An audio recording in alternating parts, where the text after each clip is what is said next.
Welcome back to Pallu's veg kitchen. ಇವತ್ತು simple and ಆರೋಗ್ಯಕರವಾದ ಬೆಟ್ಟದ ನೆಲ್ಲಿಕಾಯಿ ಚಿತ್ರಾನ್ನ ಹೇಗೆ ಮಾಡೋದು ಅಂತ ನೋಡೋಣ ಬನ್ನಿ. ಮೊದಲು ನಾನು ಬಾಣಲೆಗೆ 1 ಟೀ ಸ್ಪೂನಷ್ಟು ಎಣ್ಣೆ ಹಾಕೋತೀನಿ. ಎಣ್ಣೆ ಕಾದ ನಂತರ ಒಂದು ಗುಂಟೂರು, ಒಂದು 6 ಬ್ಯಾಡಗೆ ಮೆಣಸಿನ್ಕಾಯಿ ಹಾಕೋತಾ ಇದ್ದೀನಿ. ನೀವು ಖಾರಕ್ಕೆ ಎಷ್ಟು ಬೇಕೋ ಅಷ್ಟು ಹಾಕೋಬಹುದು. ಒಂದು ನಿಮಿಷ ರೋಸ್ಟ್ ಮಾಡಿ ನಂತರ ಕರಿಬೇವಿನ ಎಲೆ ಒಂದು 10ರಿಂದ 12 ಕರಿಬೇವಿನ ಎಲೆ ಹಾಕೊಂಡು ಹುರ್ಕೋತಾ ಇದ್ದೀನಿ. ಸ್ಟವ್ ಆಫ್ ಮಾಡಿ. ಸ್ಟವ್ ಆಫ್ ಮಾಡಿದ ನಂತರ ಕಾಯಿ ತುರಿ ಒಂದು 4ರಿಂದ 5 ಟೇಬಲ್ ಸ್ಪೂನಷ್ಟು ಕಾಯಿ ತುರಿನ ಹಾಕೊಂಡು ಬೆಚ್ಚಗೆ ಮಾಡ್ಕೋತೀನಿ.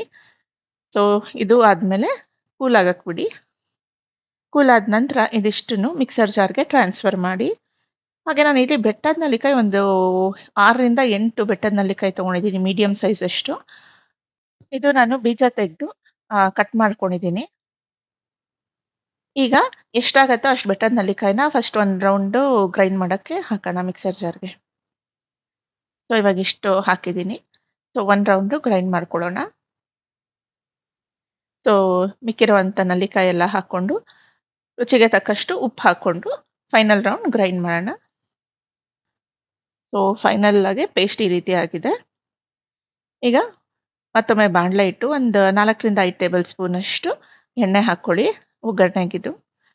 ಎಣ್ಣೆ ಕಾದ ನಂತರ 2 ಟೀ ಸ್ಪೂನ್ ಅಷ್ಟು ಸಾಸಿವೆ ಚಿಟಪಟ ಅಂದಮೇಲೆ 2 ಟೀ ಸ್ಪೂನ್ ಅಷ್ಟು ಕಡಲೆಬೇಳೆ, 1-2 ಟೀ ಸ್ಪೂನ್ ಅಷ್ಟು ಉದ್ದಿನಬೇಳೆ, ನಂತರ ಕಡಲೆಕಾಯಿ ಬೀಜ ಎಲ್ಲ ಹಾಕೊಂಡು 1 ನಿಮಿಷ ಗೋಲ್ಡನ್ ಬ್ರೌನ್ ಆಗೋವರೆಗೂ ಬಾಡಿಸ್ಕೊಳ್ಳಿ. ನಂತರ ಕರಿಬೇವಿನ ಎಲೆ ಹಾಕೊಂಡು 1 ನಿಮಿಷ ಬಾಡಿಸ್ಕೊಂಡು ಸ್ಟವ್ ಆಫ್ ಮಾಡಿ.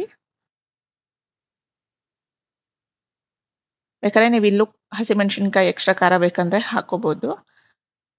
ನೆಕ್ಸ್ಟ್ ನಾನು ಮಾಡಿರುವಂಥ ಪೇಸ್ಟ್ನ ಹಾಕೊಂಡು ಒಂದೇ 1 ನಿಮಿಷ ಮಿಕ್ಸ್ ಮಾಡ್ಕೊಳ್ಳಿ. ಆ ಬಿಸಿಗೆ ಮಿಕ್ಸ್ ಮಾಡ್ಕೊಂಡ್ರೆ ಸಾಕು. ನಂತರ ಮೊದಲೇ ಮಾಡಿ ಇಟ್ಕೊಂಡಿರುವಂಥ ವೈಟ್ ರೈಸ್ನ ಹಾಕೊಂಡು ಮಿಕ್ಸ್ ಮಾಡ್ಕೊಳ್ಳಿ. ಅಷ್ಟೇ, ಸಿಂಪಲ್ ಆಗಿ ಅಂಡ್ ಈಸಿ ಆಗಿರುವಂಥ ಬೆಟ್ಟದ ನೆಲ್ಲಿಕಾಯಿ ಚಿತ್ರಾನ್ನ ರೆಡಿ ಟು ಸರ್ವ್. ಇದೇ ರೀತಿ ಈಸಿ ಆಗಿರೋ ರೆಸಿಪೀಸ್ಗೆ ನನ್ನ ಚಾನೆಲ್ನ ಲೈಕ್, ಸಬ್ಸ್ಕ್ರೈಬ್, ಫಾಲೋ ಮಾಡೋದನ್ನ ಮರಿಬೇಡಿ. Thank you.